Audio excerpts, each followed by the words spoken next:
I'm from Indonesia and I'm representing class of regular 44A MBA ITB. Me and my friend Achintia are going to share our knowledge about China and its neighbors in 2005. What happened at that time in China? Well, people talk a lot about China nowadays. China has been achieving an impressive rate of development of its economy and increase in its regional economic and political influence. There has been speculation about its future potential to act as a major driver of the global economy and whether its methods will provide the model that others will now seek to emulate.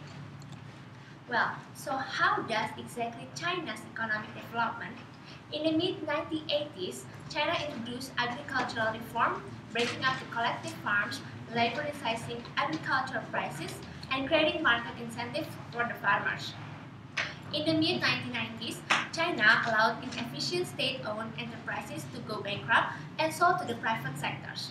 Through this process, many inefficient state-owned enterprises were replaced by more efficient private enterprises. China also introduced the policy of grabbing the big and letting go the small. As a result, a large number of small and medium-sized state-owned enterprises have been sold to private hands. In 2001, China joined the WTO. The WTO has provided China with greater access to the world market and also the external discipline to push for more economic reform and to remove trade barriers. According to official Chinese statistics, real GDP growth in the PRC averaged approximately 9.5% per annum from 1978 until 2004. At that time, China became the seventh largest economy.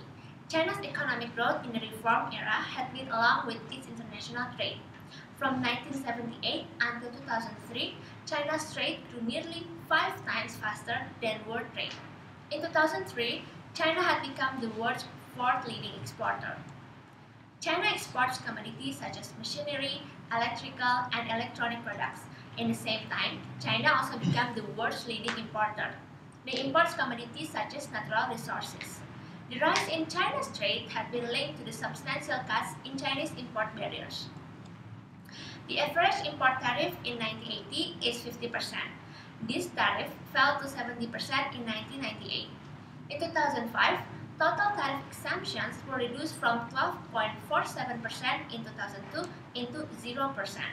Besides the trading issue, China also experienced as the second largest recipient of FDI worldwide. This made China as the leader among other developing countries. Foreign invested enterprises, or FIEs, had been a major driving force behind China's trade growth. In 2003, FIEs accounted for 57% of China's total exports and 57.8% of China's total imports. Facing the international competition, China owned their own competitiveness. Their low labor costs, flexible labor practice, big FDI, and shifting from low price, low quality to all segments and price points become China's strength. But, on the other hand, China realized their weakness. China was not considered competitive in many natural resource-based industries and highly engineered systems like factory automation equipment. China also was considered to lag well behind in advanced services like financial services, consulting, accounting, and other professional services. Currently, China's consumer and industrial markets were growing rapidly. This growth was considered a major contribution to the growth of several East Asian economies.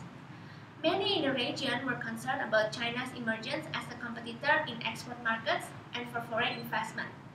There was evidence that the growth rates of the poorer East Asian countries with relatively labor-intensive economies such as Indonesia, Malaysia, Thailand, and Philippines were negatively correlated with China's growth rates since it initiated economic reforms. The rate of growth of FDI into China was negatively correlated with the growth of FDI into other Asian nations, particularly in Indonesia and the Philippines. On the other hand, China's growth in consumption was positively correlated with growth in Japan and Korea than with other economies. What was becoming clear was that the impact of China's rise was felt differently in different neighboring economies. What was it like? That's all from me. Next, my partner Achintia will explain it to you.